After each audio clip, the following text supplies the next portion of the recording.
Hey there, this is Elena with Black Sheep 303 Creative, and my project today is a sort of country-esque Valentine using the brand new Primrose die set and the Garden Notes line from Elizabeth Craft Designs. But first, let's make our card base. So this is a 5x5 inch card base cut from 100-pound white soft finish cardstock, and then this piece is cut to 4 3/4 by 4 3/4, and that is from the Modus Scrap Thinking About Grand Canyon paper pack. And then this is from the Through the Lens wood paper, and that's cut out with the second largest heart in the Stitched Hearts dies. And then I cut this small die, the smallest one, out of the middle, and then I'm just going to flip it over to use the back for the accent piece. So to help the wood heart stand out from that sort of peachy pink paper better, ooh, peachy pink paper, say that 5 times fast, I am using gathered twigs distress ink and my blender to just sort of highlight the side of the heart to kind of help darken it down and separate it from the background paper.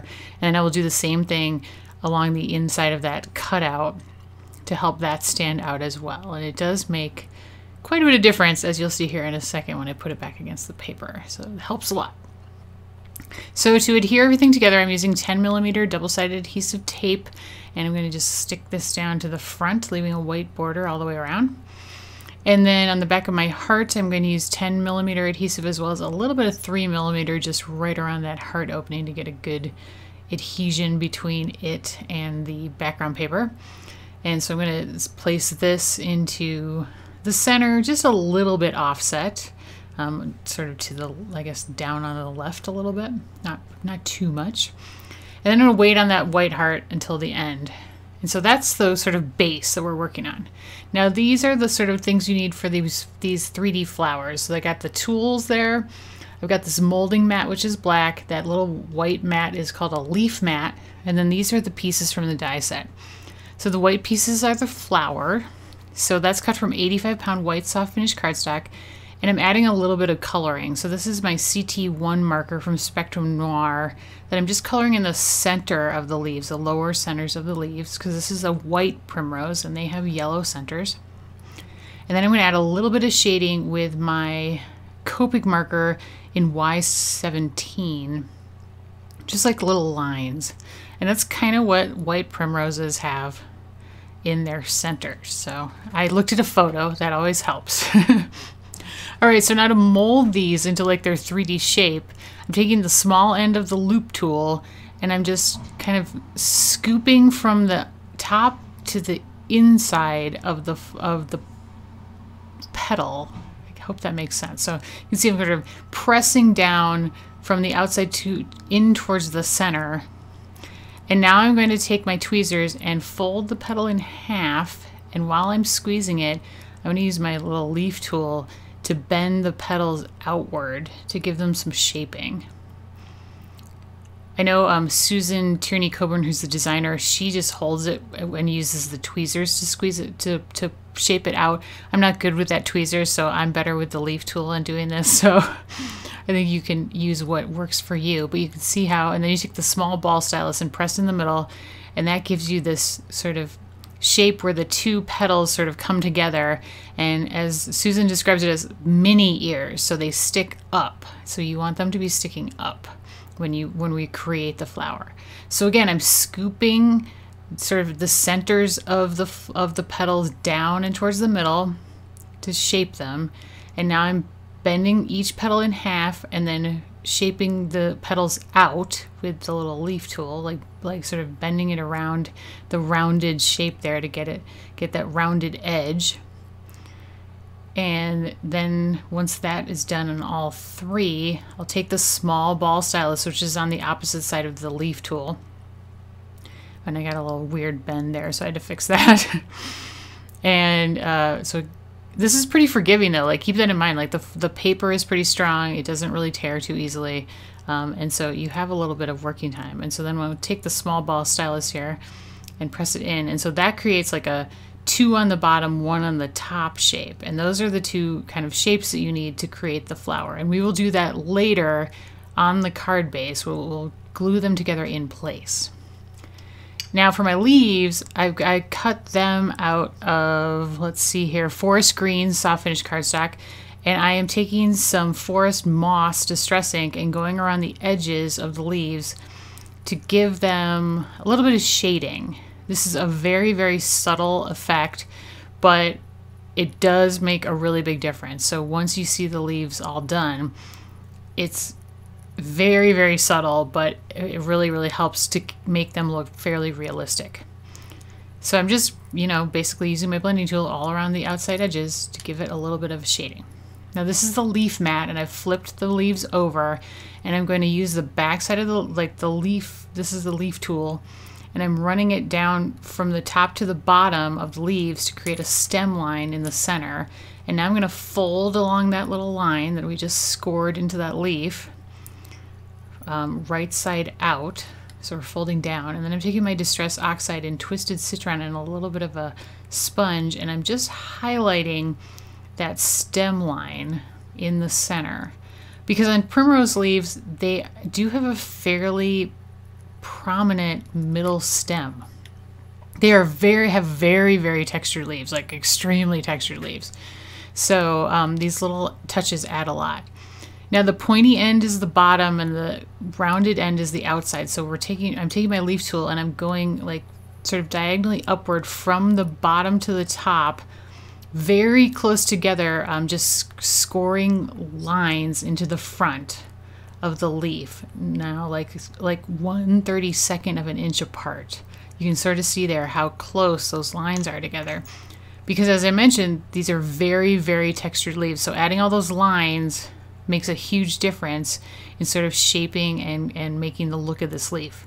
And now I'm bending it up along the center, and then I'm taking the medium ball stylus and rounding out the top end back to give the leaf some shape. So you'll see me do this again. So I'm going to be scoring these lines diagonally from the pointy base to this like more rounded top along each side. So very close together, lots and lots of lines. It's not hard to do though at all, really, believe me.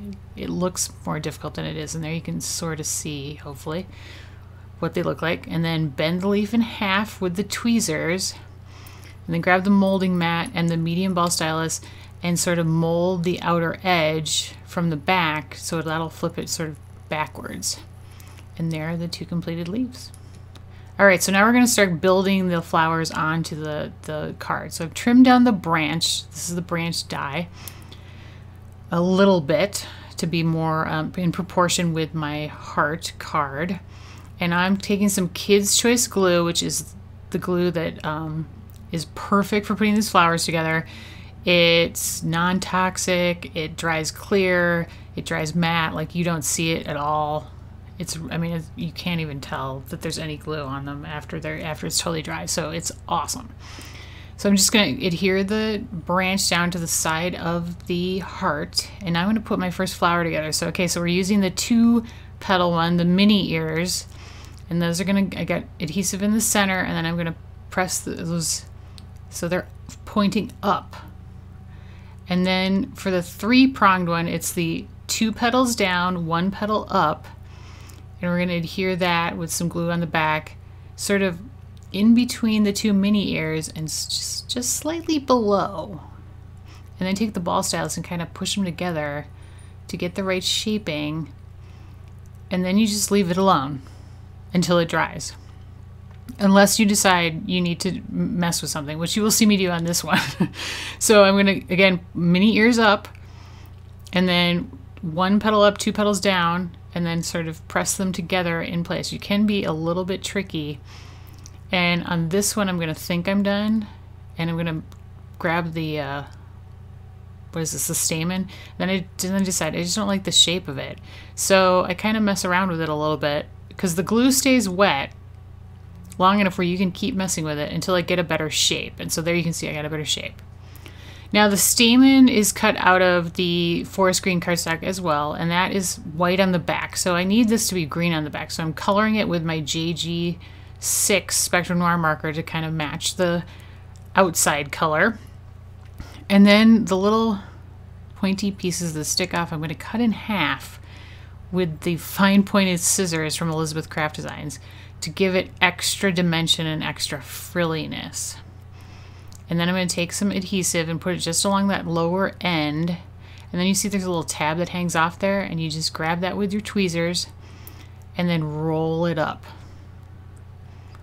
And I kind of let go too soon, so it gets a little bit unrolled, so I have to tighten it up again and then pinch it together with your fingers at the bottom and hold it for a little bit, just while it dries, so kind of stays in place. And then you can spread the little stamen bits apart with your finger, and then put glue on the bottom, and then place it into the center of your flower. And that is the completed flower. And then for the leaves, I'm just adding adhesive to the bases and then just fitting them under the flowers here and there, and then just leave them in place to dry. So I'm going to skip ahead here, and now I've added, as you can see, 2 additional flowers to the card, and then I have my leaves kind of in place where I want them, but I'm going to adhere them down. And I do like overlapping leaves because I think that gives it more of an organic, realistic look. But it's super easy to adhere these because you're just tucking them underneath, and the glue does all the work.